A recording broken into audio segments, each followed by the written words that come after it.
I initiated the Darfur Archives in order to document the rich cultural traditions and oral history of those Darfuri tribes targeted by the government of Sudan for extermination, primarily the Fur, Zagawa, and the Masalit.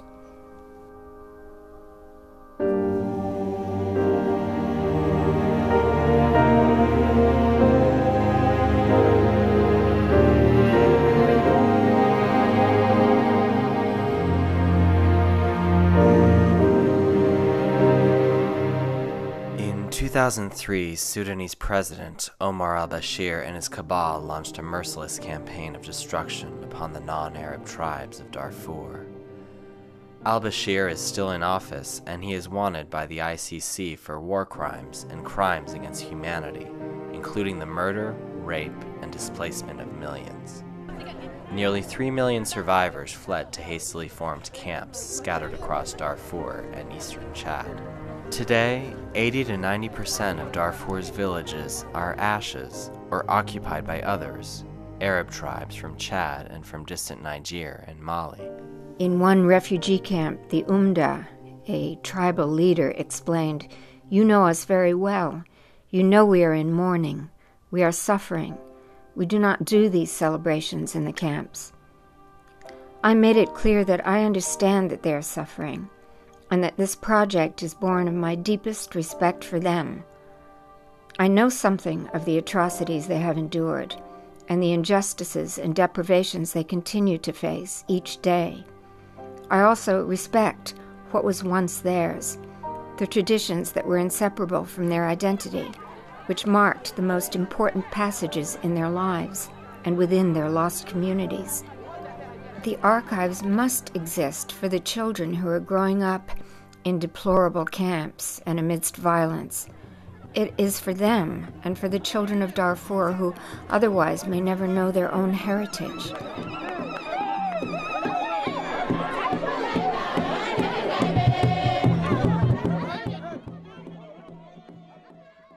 The livelihood of the Darfurian people was once tied to the land.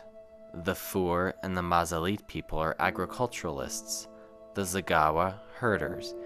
Young people who know only life in the camps will not know the agricultural methods when peace finally comes and they can return to their land, nor will they know their own rich cultural traditions. I pledged to the refugees that when, one day, peace comes, there will be a museum in the middle of Darfur, a place where the young people can go to reclaim what is theirs. I then told them I would be at a designated spot at the edge of the camp every day for a month. I will simply operate the camera. They could decide what should be preserved. It's for them, for the children of Darfur, and for the generations to come. In the thousands they came each day, and they brought forth their treasures. I have filmed some 35 hours of songs, dances, celebrations of coming of age, marriage, planting, harvesting, visiting neighboring villages, children's stories, mourning and honoring the dead. The elders shared their memories and the stories told to them by their grandparents. We have gone back 300 years. Kiming fukuran tale, kaya nating balat ko. Hukoy balat tanda ko kada megero. Kiming anak ko nang ti amarchan, kiming malha sa gurba ambusa. Kiming miningagan endo ko masan.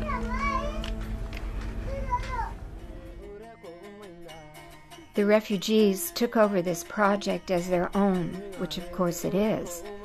I spent a month in the Orakasoni refugee camp. At the end of my stay, the refugees donated some 200 artifacts they had brought with them when they fled their villages, everyday items they had used before their lives were destroyed. The artifacts are photographed and are currently being stored at the U.S. Embassy in Chad. And the old Umda rewarded me bountifully when he said, "Thank you for reminding us to remember."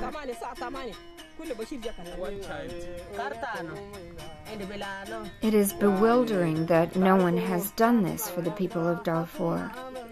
Traditions in Darfur have been passed through the generations orally, When the ways of conveying traditions break down completely, the culture is lost. The project has in so many ways exceeded my goals. I could not have anticipated such wholehearted support from the refugees. But at least one more trip back to the refugee camps will be necessary in order to form a complete archive. I'll need to visit other camps in another part of eastern Chad in order to film the people of North Darfur, where the traditions are different.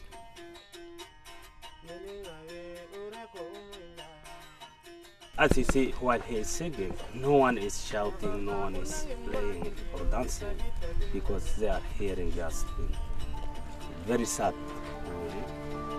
And he mentioned in his song what happened for us from government troops as well as Janjaweeds. Also the robbers who loot houses, who are looting our things, killing people and taking their things. So he said, what happened for us? Very bad and very sad. It isn't good for him to repeat again, to let people sing this again. And as you see, they are very sad. So he's asking the youth how we can stay here. We let our relations were dead. How we can stay here and we let Darfur. So he's calling the youth to go back again to Darfur. Yeah, this is what he said. And no one shout, no one is playing. The sorrow is on their faces. The primary importance of the archive is that it will exist for Darfuris in the future. But also, it will serve as an important tool to show the world what extraordinary people we've been talking about, and how rich and meaningful their customs and traditional way of life once were. I believe seeing the ceremonies and hearing the stories will bring Darfur's remarkable and courageous people into focus in new ways.